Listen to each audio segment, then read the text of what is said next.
সম্মানিত viewers, primary শিক্ষক নিয়োগ প্রস্তুতি স্পেশাল সাজেশন বিডি জব ক্যারিয়ারের ধারাবাহিক আয়োজনে আজকে আপনাদের জন্য রয়েছে বিষয়ভিত্তিক জিকে সাজেশন। এই সাজেশনটি নিবন্ধন এবং প্রাইমারি পরীক্ষার জন্য খুবই গুরুত্বপূর্ণ। আপনারা চাইলে সাজেশনটিতে পরীক্ষা দিয়ে নিজেকে যাচাই করতে পারেন।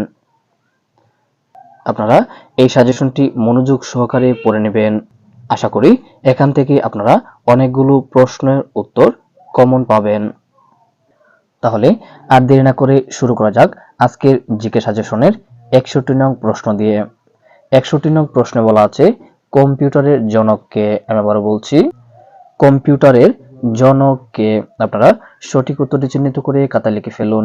তাহলে সঠিক উত্তরটি হচ্ছে চার্লস বেবেজ। কম্পিউটারের জনক হচ্ছে চার্লস বেবেজ।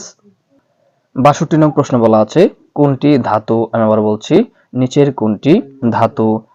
সঠিক উত্তরটি চিহ্নিত করে খাতায় লিখে ফেলুন। তাহলে সঠিক উত্তরটি হচ্ছে পারদ হচ্ছে একটি ধাতু। এই পারদ হচ্ছে একটি ধাতু। 63 নং প্রশ্ন বলা আছে বৈদ্যুতিক তার দিয়ে তৈরি করতে অর্থাৎ বৈদ্যুতিক তার তৈরি করতে কোনটি ব্যবহার করা হয়। আমি আবার বলছি, বৈদ্যুতিক তার তৈরি করতে কোনটি ব্যবহার করা হয়। সঠিক উত্তরটি হচ্ছে তামা ব্যবহার করা হয়। বৈদ্যুতিক তার তৈরি করতে তামা ব্যবহার করা হয়। 64 নং প্রশ্ন বলা আছে বঙ্গবন্ধু 7 মার্চের ভাষণকে ইউনেস্কো কত সালে বিশ্ব ঐতিহ্য দলিল হিসেবে স্বীকৃতি দেয়। আমি আবার বলছি, বঙ্গবন্ধু 7 মার্চের ভাষণকে ইউনেস্কো কত সালে বিশ্ব ঐতিহ্য দলিল হিসেবে স্বীকৃতি দেয়। আপনারা সঠিক উত্তরটি চিহ্নিত করে খাতায় লিখে ফেলুন। তাহলে সঠিক উত্তরটি হচ্ছে 2017 সালে। সঠিক উত্তরটি হচ্ছে 2017 সালে। 65 নং প্রশ্ন বলা আছে নিচের কোন সারির শাকসবজিতে লৌহ আছে। আমি আবার বলছি, নিচের কোন সারির শাকসবজিতে লৌহ আছে। আপনারা সঠিক উত্তরটি চিহ্নিত করে খাতায় লিখে ফেলুন। সঠিক উত্তরটি হচ্ছে গাজর, বেগুন, কচু শাক। এই গাজর, বেগুন এবং কচু শাকে লৌহ আছে। 66 নং প্রশ্ন বলা আছে আলীবর্দী খানের পূর্ব নাম কি। আমি আবার বলছি, আলীবর্দী খানের পূর্ব নাম কি। সঠিক উত্তরটি হচ্ছে মির্জা মুহাম্মদ আলী। এই মির্জা মুহাম্মদ আলী হচ্ছে আলীবর্দী খানের পূর্ব নাম। 67 নং প্রশ্নে বলা আছে ইন্টারনেটের মাধ্যমে কর্মসংস্থানের সুযোগকে কি বলা হয়। আমি আবার বলছি, ইন্টারনেটের মাধ্যমে কর্মসংস্থানের সুযোগকে কি বলা হয়। সঠিক উত্তরটি চিহ্নিত করে খাতায় লিখে ফেলুন। তাহলে সঠিক উত্তরটি হচ্ছে আউটসোর্সিং। সঠিক উত্তরটি হচ্ছে আউটসোর্সিং। 68 নং প্রশ্ন বলা আছে বাঁশের কেল্লার সাথে কার নাম জড়িত। আমি আবার বলছি, বাঁশের কেল্লার সাথে কার নাম জড়িত। আপনারা সঠিক উত্তরটি চিহ্নিত করে খাতায় লিখে ফেলুন। তাহলে সঠিক উত্তরটি হচ্ছে তিতুমিরের নাম জড়িত। সঠিক উত্তরটি হচ্ছে তিতুমিরের নাম জড়িত। 69 নং প্রশ্নে বলা আছে প্রীতিলতা ওয়াদ্দেদার ছিলেন একজন কি। আমি আবার বলছি, প্রীতিলতা ওয়াদ্দেদার ছিলেন একজন নারী বিপ্লবী। সঠিক উত্তরটি হচ্ছে নারী বিপ্লবী। 70 নং প্রশ্ন বলা আছে বাংলার কৃষক প্রজা পার্টির প্রতিষ্ঠাতা নেতা কে ছিলেন। আমি আবার বলছি, বাংলার কৃষক প্রজা পার্টির প্রতিষ্ঠাতা নেতা কে ছিলেন। আপনারা সঠিক উত্তরটি চিহ্নিত করে খাতায় লিখে ফেলুন। তাহলে সঠিক উত্তরটি হচ্ছে এ কে ফজলুল হক। এ কে ফজলুল হক ছিলেন বাংলার কৃষক প্রজা পার্টির প্রতিষ্ঠাতা। 71 নং প্রশ্নে বলা আছে কর্ণফুলী পেপার মিল কোথায় অবস্থিত। আমি আবার বলছি, কর্ণফুলী পেপার মিল কোথায় অবস্থিত। আপনারা সঠিক উত্তরটি চিহ্নিত করে খাতায় লিখে ফেলুন। তাহলে সঠিক উত্তরটি হচ্ছে চন্দ্রগুনা অবস্থিত। কর্ণফুলী পেপার মিল চন্দ্রগুনায় অবস্থিত। 72 নং প্রশ্ন বলা আছে সংবিধানের কততম সংশোধনীর মাধ্যমে দেশে সংসদীয় সরকার পদ্ধতি প্রবর্তিত হয়। আমি আবার বলছি, সংবিধানের কততম সংশোধনীর মাধ্যমে দেশে সংসদীয় সরকার পদ্ধতি প্রবর্তিত হয়। আপনারা সঠিক উত্তরটি চিহ্নিত করে খাতায় লিখে ফেলুন।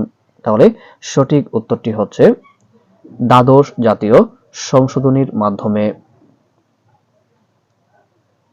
73 নং প্রশ্ন বলা আছে বঙ্গবন্ধু রচিত তৃতীয় গ্রন্থ কোনটি। আমরা বলছি বঙ্গবন্ধু রচিত তৃতীয় গ্রন্থ কোনটি। আপনারা সঠিক উত্তরটি চিহ্নিত করে খাতায় লিখে ফেলুন। তাহলে সঠিক উত্তরটি হচ্ছে আমার দেখা নয়া চীন। এই আমার দেখা নয়া চীন হচ্ছে বঙ্গবন্ধু রচিত তৃতীয় গ্রন্থ।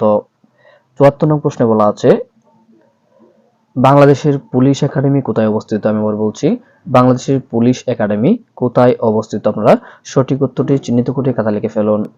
সঠিক উত্তরটি হচ্ছে সারদা, রাজশাহী। সারদা, রাজশাহীতে বাংলাদেশ পুলিশ একাডেমি অবস্থিত। ৭৫ নং প্রশ্নে বলা আছে বাধ্যতামূলক প্রাথমিক শিক্ষা কবে চালু হয়? আমি আবার বলছি, বাধ্যতামূলক প্রাথমিক শিক্ষা কবে চালু হয়? আপনারা সঠিক উত্তরটি চিহ্নিত করে খাতায় লিখে ফেলুন। তাহলে সঠিক উত্তরটি হচ্ছে ১৯৯২ সালে। ১৯৯২ সালে বাধ্যতামূলক প্রাথমিক শিক্ষা চালু করা হয়। ৭৬ নং প্রশ্ন বলা আছে ২০২২ সালে কোন দেশ জাতিসংঘের শান্তি স্থাপন কমিশনের সভাপতি নির্বাচিত হয়? আমি আবার বলছি, ২০২২ সালে কোন দেশ জাতিসংঘের শান্তি স্থাপন কমিশনের সভাপতি নির্বাচিত হয়?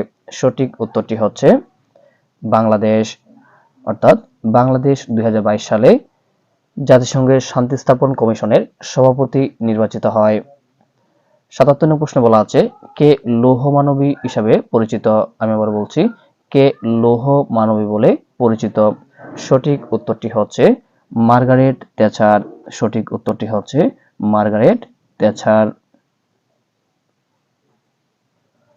৭৮ নং প্রশ্ন বলা আছে আন্তর্জাতিক ধান গবেষণা ইনস্টিটিউট অর্থাৎ IRRI কোন দেশে অবস্থিত? আমি আবার বলছি, আন্তর্জাতিক ধান গবেষণা ইনস্টিটিউট কোন দেশে অবস্থিত? সঠিক উত্তরটি হচ্ছে ফিলিপাইনে অবস্থিত। সঠিক উত্তরটি হচ্ছে ফিলিপাইনে অবস্থিত। ৭৯ নং প্রশ্নে বলা আছে ওপেকের সদর দপ্তর কোথায় অবস্থিত? আমি আবার বলছি, ওপেকের সদর দপ্তর কোথায় অবস্থিত? আপনারা সঠিক উত্তরটি চিহ্নিত করে খাতায় লিখে ফেলুন। তাহলে সঠিক উত্তরটি হচ্ছে ভিয়েনায় অবস্থিত। সঠিক উত্তরটি হচ্ছে ভিয়েনায় অবস্থিত। আজকের সর্বশেষ প্রশ্ন ৮০ নং প্রশ্নে বলা আছে কোন দ্বীপে নেপোলিয়নকে নির্বাসন দেওয়া হয়েছিল? আমি আবার বলছি, কোন দ্বীপে নেপোলিয়নকে নির্বাসন দেওয়া হয়েছিল? আপনারা সঠিক উত্তরটি চিহ্নিত করে খাতায় লিখে ফেলুন। তাহলে সঠিক উত্তরটি হচ্ছে সেন্ট হেলেনা দ্বীপে, অর্থাৎ সেন্ট হেলেনা দ্বীপে নেপোলিয়নকে নির্বাসন দেওয়া হয়েছিল। সম্মানিত ভিউয়ার্স, আজ এ পর্যন্তই। এতক্ষণ বিডি জব ক্যারিয়ারের সাথে দেখার জন্য আপনাকে অসংখ্য ধন্যবাদ।